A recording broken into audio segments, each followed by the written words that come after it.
There's an ongoing case in my home state of Arkansas that desperately needs more eyes. This is the case of Aaron Spencer. A little after 1 a.m. on October 8th, 2024, in Cabot, Arkansas, 36-year-old Aaron Spencer woke up to the sound of his daughter's dog barking. He got up to investigate and quickly realized that his 14-year-old daughter was not in her bed. The Lonoke County Sheriff's Office received the call reporting a missing juvenile at 1:12 a.m. Aaron's wife Heather waited for the police while Aaron jumped in his truck to go look for their child. And a bit miraculously, in my opinion, he actually passed the truck where he saw his daughter sitting in the front seat. And driving that vehicle was 67-year-old Michael Fossler, the creepy old man who just the summer before had been arrested for stalking and essaying this girl. Well, Aaron whipped that truck around and chased them, which actually took them back past their house. And Heather was outside and she watched, horrified and screaming, as Fossler's white Ford F-150 flew past, followed quickly by her husband. Aaron tried to force the truck to stop, but Fossler would not. He ran. Aaron saw him turn on Highway 286 East, heading in the direction of Fossler's home, and he did the only thing left to do to stop them. He rammed his truck into Fossler's truck, forcing them off the road and into the ditch, near the intersection of Highway 286 East and Highway 13 North.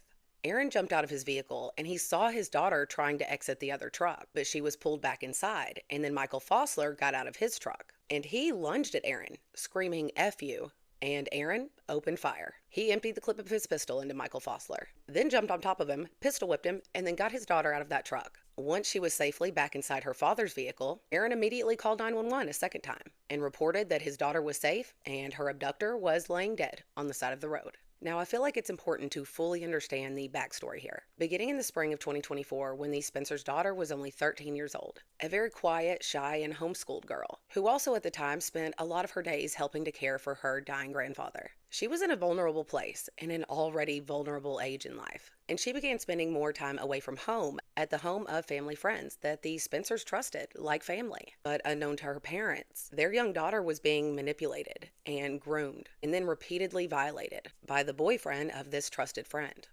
Michael Fossler. In the summer of 2024, this girl confided to a family member that she had been raped, and that family member told her parents. And then she also confessed what had been happening to her multiple times by this 67-year-old predator.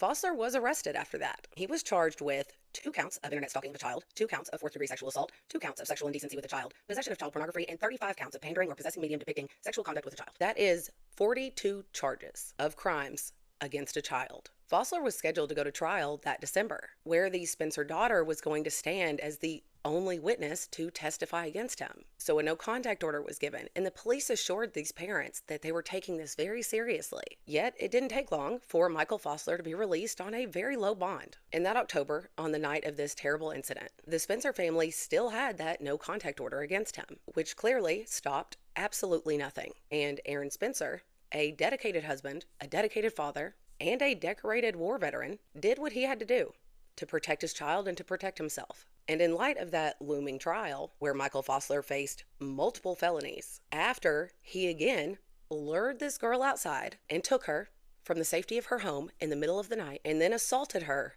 again, she was later that same morning taken to Arkansas Children's Hospital, where this essay was confirmed. I have little to no doubt that Michael Fossler had absolutely no intentions of returning that girl home alive. But there has been some interesting information that's come out about Michael Fossler. It seems that before moving to Arkansas, he was former law enforcement in Indiana, a Stark County Sheriff's deputy for years, and the former police chief of the town of Hamlet. Later, he was a school resource officer. And since this case hit the news and gained widespread attention, multiple other women have come forward to this family about their experiences with this man, who apparently had been preying on young women and girls since the time he was in high school. And somehow, he always got away with it. There's also been allegations that he has gone to some violent lengths to keep it that way.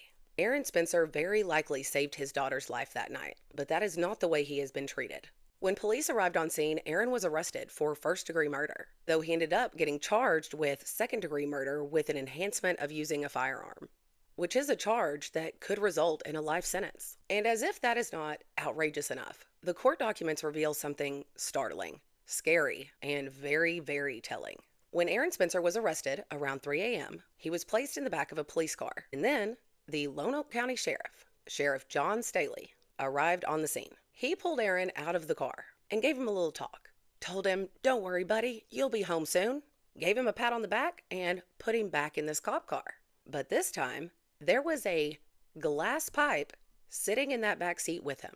They were very clearly setting this man up. Luckily, Aaron reacted exactly the way he should have. He immediately threw a fit and demanded to be drug tested because he is not a drug user, and he was able to prove it. And fingerprints were later found on that glass that did not match Aaron Spencer. So not only did he not fall into that trap, his attorney also filed a motion to block mention of this from the trial to ensure that the prosecution could not use it to even suggest a false depiction of Aaron as some type of drug user. And it also gave us this lovely paper trail. Exposes the corruption inside this sheriff's department.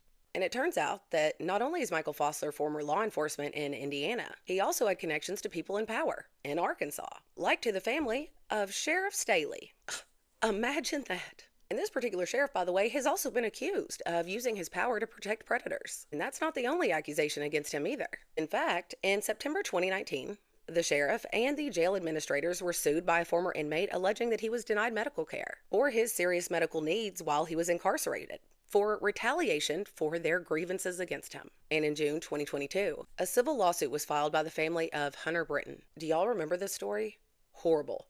This unarmed 17-year-old boy was shot and killed by a Lonoke County deputy during a routine traffic stop in 2021.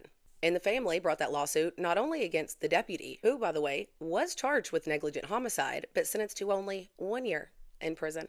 1 year for this boy's life. But they also sued Sheriff Staley. And in August 2024, another lawsuit was filed against the sheriff and jail staff members, alleging of known S.A. against female inmates. The complaint describes the jail as a place where women are seen, selected, and sampled for the ultimate pleasure of the kings. If you're a woman, stay out of Lonoke County. But either way, this is a very obvious trend, and it shows something rotten inside this department. And this time, this corruption is pointed at a father who was forced to protect his daughter with deadly force from a known predator with friends in power. This shit makes me livid, y'all. Aaron Spencer goes to trial on September 22nd of this year, with a pretrial hearing on August 8th. And we really need as many eyes as possible on this case, watching closely to make sure that a heroic father does not get taken down by corrupt officials for protecting his own child when nobody else did. Please help share this. Please support Aaron Spencer. There's a Facebook page y'all can go like, the We Support Aaron Spencer page. And if you are financially able and you want to donate to this family, because you know they are spending a fortune on this defense, I am going to put the link to their fundraiser in the link tree thing. And I will try to give updates as the trial approaches.